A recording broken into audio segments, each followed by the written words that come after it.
Muito bem, pessoal. Então, depois de ter dado uma olhada no operador de lazy spool, no table spool, né, trabalhando como lazy, eu queria mostrar para vocês a variação desse operador, né, de table spool, só que agora ele trabalhando como o que a gente chama de eager spool, ou seja, é um operador que lê todas as linhas de uma vez só. É o que a gente chama de operador de blocking.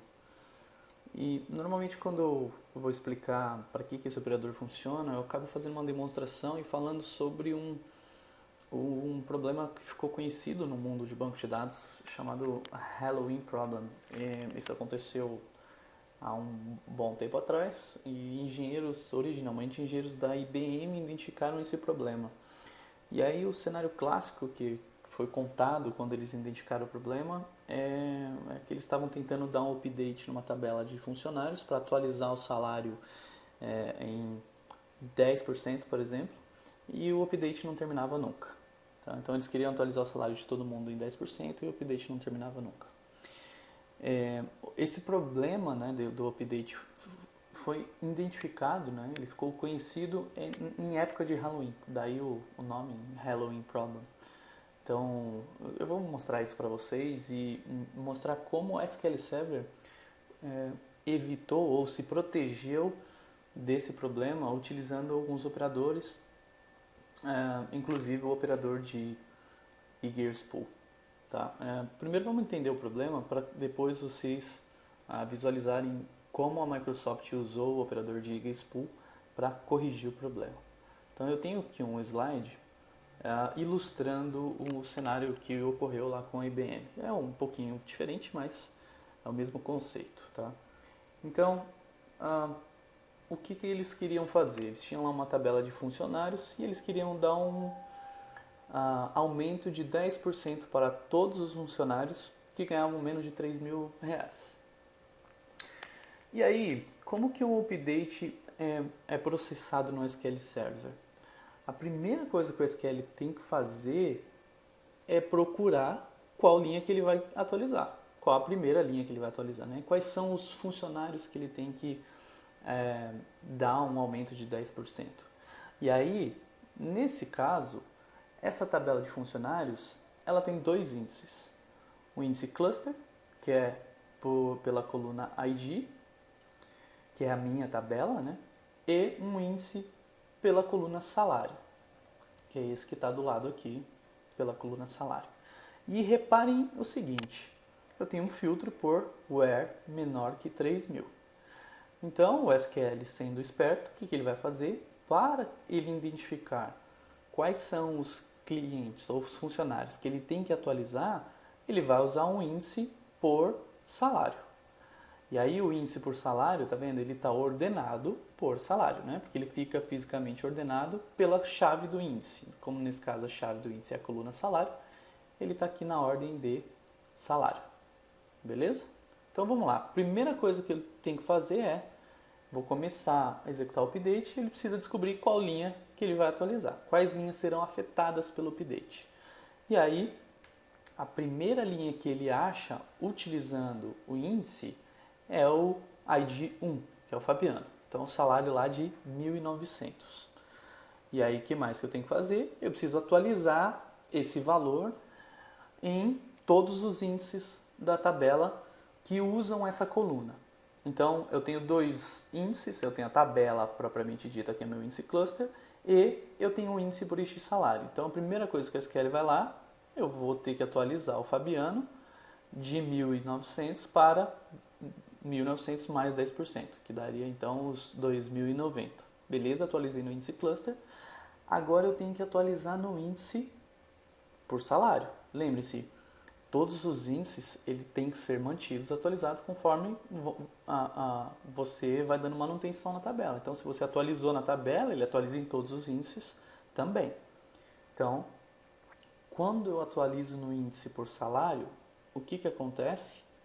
Eu reposiciono o Fabiano na árvore balanceada. Então, a ordem do Fabiano ela é alterada. Por quê? Porque eu mudei o valor e ele tem que reposicionar para manter isso na ordem. Correto? Aí, os olhos atentos já viram por que isso pode dar um problema. Vamos lá, vou continuar a execução aqui para a gente ver por que isso vai ser um problema. Beleza, preciso procurar a linha que vai ser atualizada, então, e atualizar a linha no índice cluster e no índice por X salário. A próxima linha é o ID 2, né? Então vamos lá, eu atualizo o ID 2 no cluster e atualizo o ID 2 no não cluster por salário.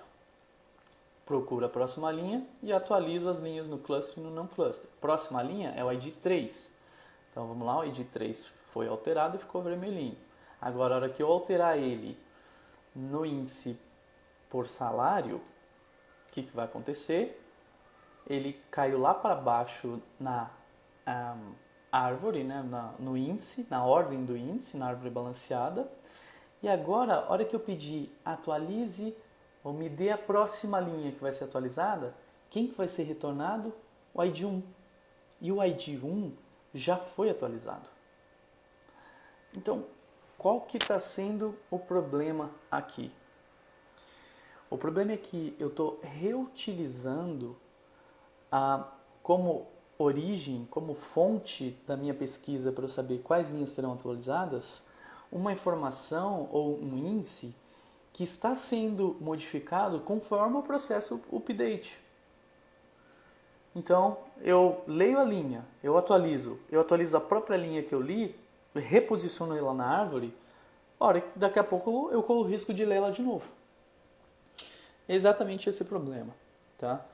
Eu vou mostrar isso para vocês agora no SQL e mostrar como o SQL, como ele se protegeu, né, desse problema.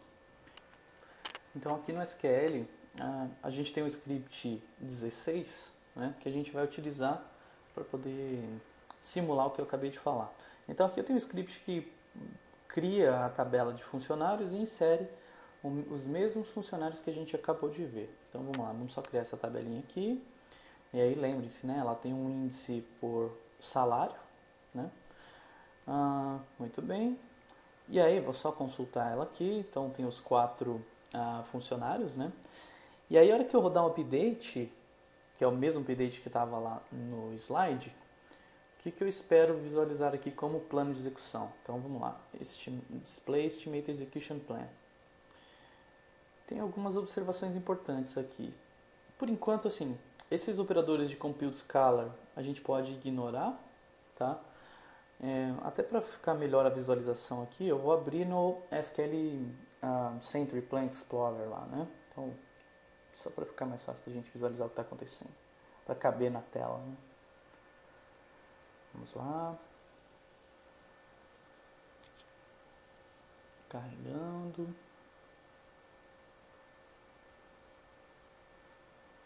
Beleza, muito bem. O que está acontecendo aqui? Vamos lá. Bom, primeiro, eu estou utilizando um índice chamado IX salário, né? Que eu estou fazendo o filtro lá pela coluna salário. E aí, para prevenir a atualização, o problema de Halloween Problem, a gente pode ver a presença aqui de um operador de table spool trabalhando como eager. E aí o que vai acontecer aqui? O que vai acontecer aqui,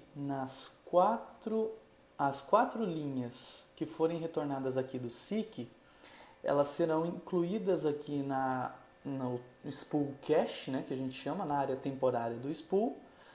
E aí, quando o update propriamente dito ocorrer, que vai ser nesse operador, a hora que o SQL der o update da primeira linha, beleza, ele atualiza a linha no índice cluster e no não cluster. E aí, a hora que ele pedir, me dá a próxima linha, ele não pede para o seek, ele pede para o eager spool, que tem o quê? Que tem uma cópia original dos dados no momento em que o update começou. Tá? Qual que é o problema disso? O problema é que, assim, se a tabela tiver 1 milhão de linhas, a gente está falando de incluir 1 milhão de linhas numa área temporária. Então a gente paga por isso. né? E o custo não é baixo. Tanto é que vocês podem observar aqui que o custo é de 23% para manter a operação de spool. Dá para evitar isso? Dá para fazer, dá para tentar evitar, mas é difícil e é bem limitado, tá? Não tem assim, um truque que a gente possa desabilitar esse tipo de código, esse tipo de prevenção, né? Isso tá lá para evitar justamente problemas graves, né? De atualizar o que não deveria e por aí vai. Então, voltando aqui, se eu rodar essa consulta, ela funciona, né? Só para vocês verem que funciona. Se eu selecionar aqui, tá lá, os 4 tiveram atualização de 10%. Vamos criar de novo aqui. E aí, só para mostrar para vocês como seria o problema se não tivesse o Eager Spool, eu vou criar um cursor para fazer o update. E aí, reparem que eu estou criando um cursor como dinâmico. Tá? E o que um cursor dinâmico significa? Significa que se durante a leitura do cursor, né, a hora que você der um fit no cursor, se a tabela em que ele referencia, em que a declaração do cursor referencia, que nesse caso é a tabela funcionários, se tiver, sofrer alguma alteração, quando eu der um fit next, eu quero ver essa alteração. Então, durante o meu loop no cursor aqui, eu vou atualizar linha a linha. E a hora que eu der um fit next, como eu estou pedindo fit por ordem de x salário, eu estou forçando o uso do índice x salário, então as linhas estão vindo na ordem do x salário,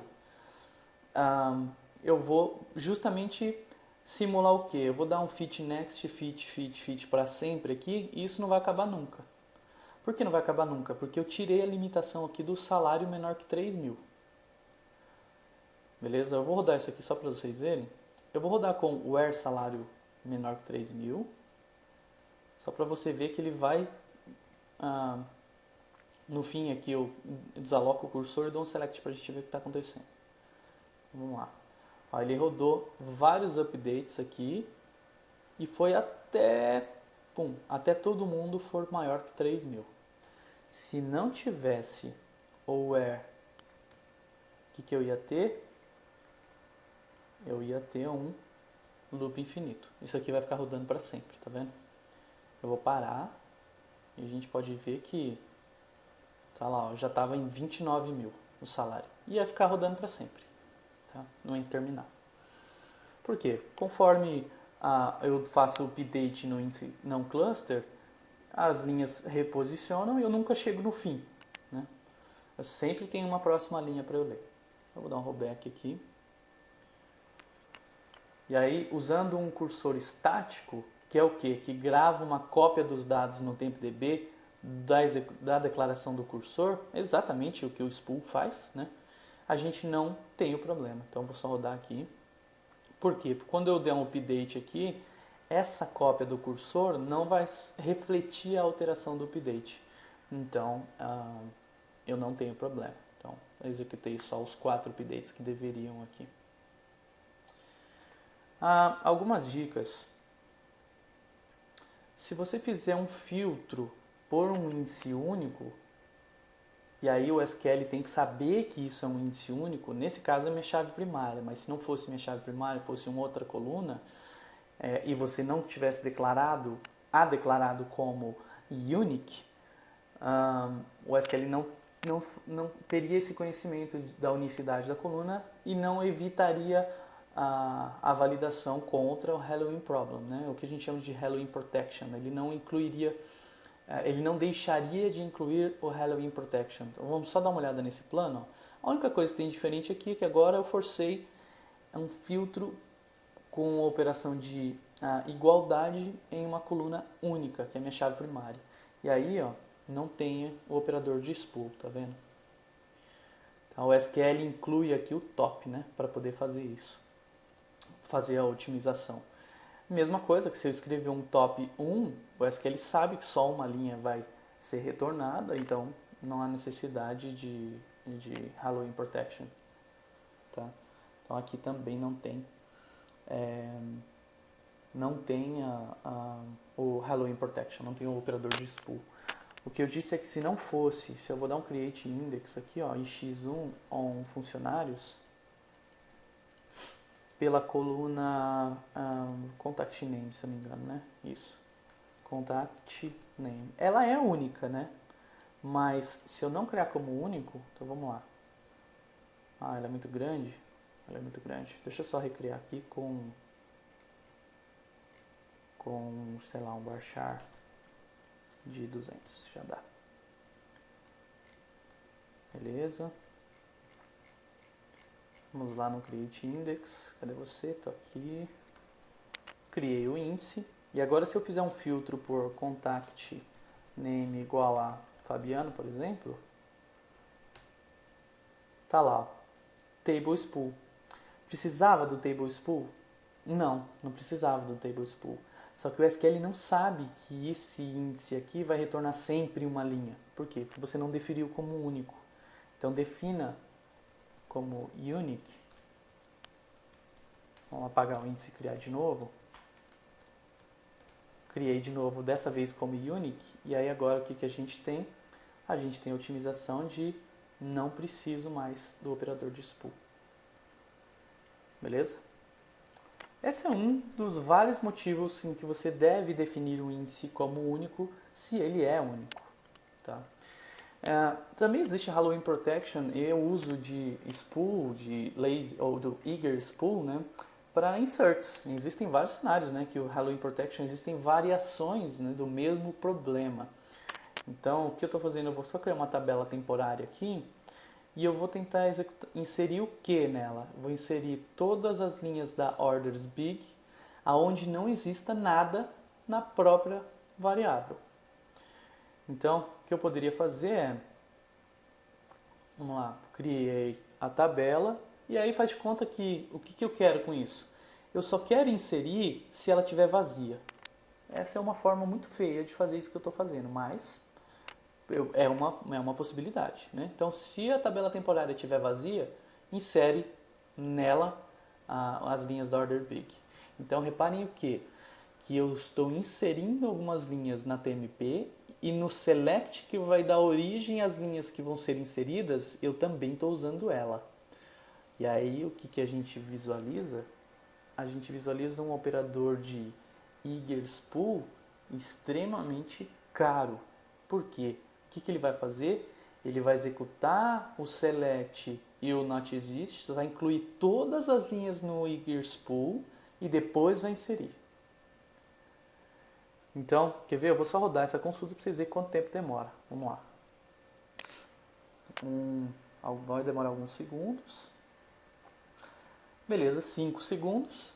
E agora, se eu quiser fazer a mesma coisa de uma forma um pouco mais inteligente, bastaria, se eu quero inserir só se existir, eu coloco um if not exists. Então, se não existir nada, ao contrário, né? Eu falei só existir, mas é na verdade se não existir.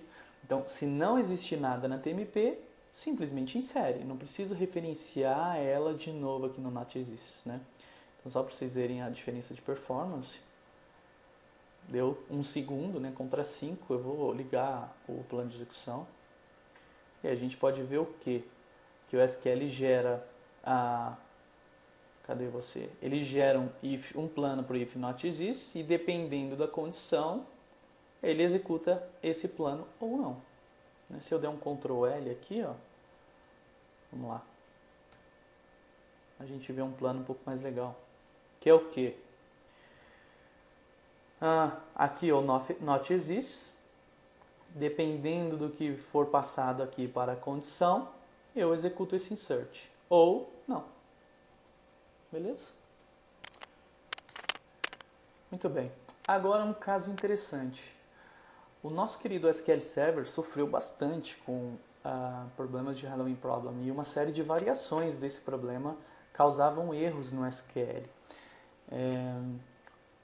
A maioria deles, graças a Deus, ou quase todos, né, já foram corrigidos, mas se eu, por exemplo, pegar o SQL Server 2000, a versão standard, eu consigo simular isso para vocês.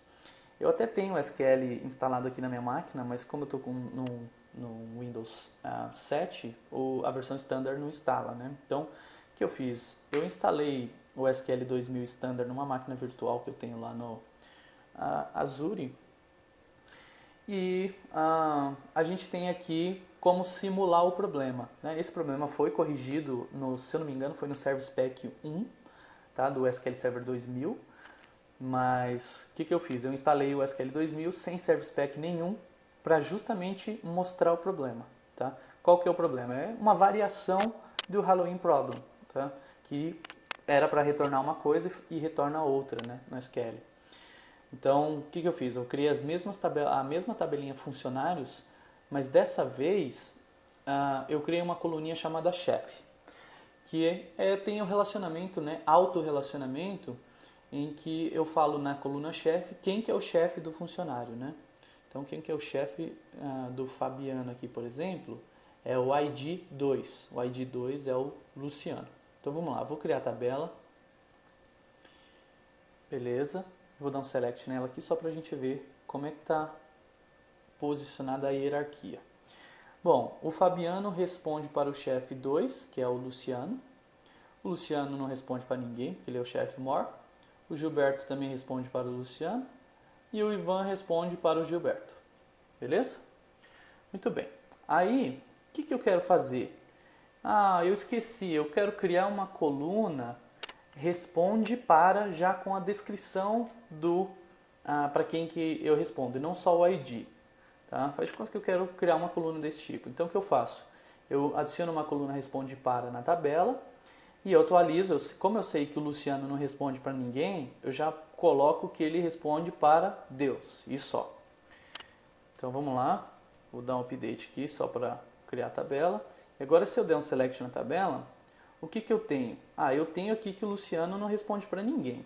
Mas eu queria preencher aqui, dar um update nessa coluna para quem que o Fabiano responde. E eu queria dar um update aqui nessa coluna no Ivan, com o nome de quem ele responde, que é o Gilberto. Então, eu poderia criar uma consulta simples que faça um update, né? Então, vamos lá, faço um update na tabela funcionários, fazendo um join com ela mesma, né? E passando, olha, o b.id, eu quero saber quem que é o chefe, e aí usando o alias da tabela B aqui, né?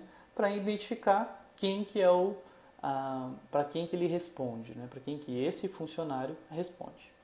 É um autorrelacionamento, né? Uma consulta simples com autorrelacionamento. E aí eu seto a coluna responde para com o seguinte: o próprio nome do funcionário, para quem que ele responde e tá ali um is null, né? Deixa eu colocar na linha de baixo para vocês verem. E vamos lá. Deixa eu ver se vai caber. Isso.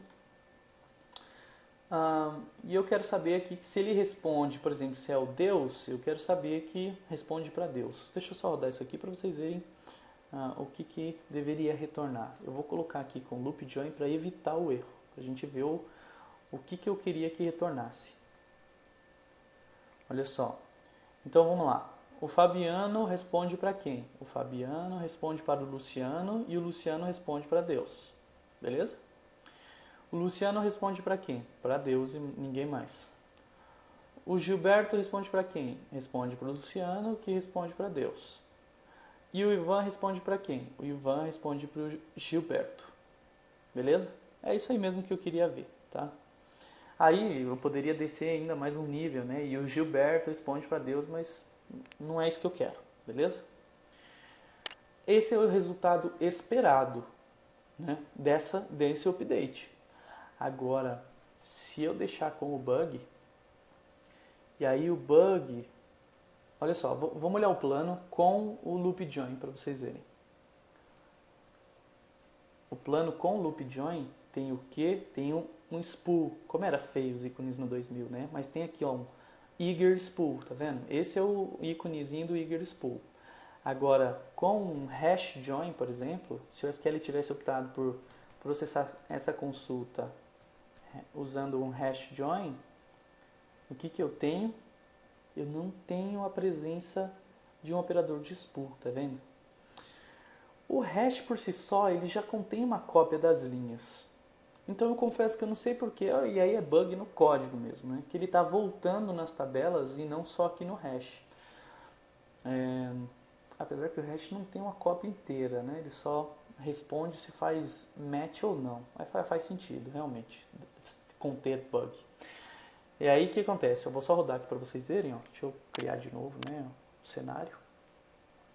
E agora se eu rodar, para você ver a diferença, funciona, né, o update, porém, olha só o que ele incluiu aqui na última linha do Ivan.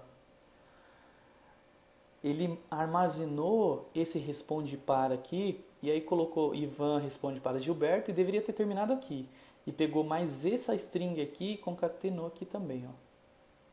Isso é pau, tá? Isso é bug, tá errado. Não era para ter feito isso. Então, é esse tipo de problema que o operador de eager spool está aí para resolver. Ele é utilizado para mais outros cenários, mas é importante vocês entenderem o que ele faz. E o que ele faz ele recebe uma cópia de todas as linhas do operador seguinte a ele. Então, como assim, Fabiano? Aqui de novo, vamos lá ver, ó. O que ele vai fazer? Todas as linhas que esse operador aqui retornar vão ser passadas para ele assim que ele pedir a primeira linha. Então ele espera receber todas as linhas para depois continuar a execução da consulta. Esse é um operador que a gente chama de blocking. A gente provavelmente vai voltar a falar sobre isso futuramente. Operadores de blocking, o stop and go e por aí vai. Beleza? Muito bem. Vamos para a próxima demonstração.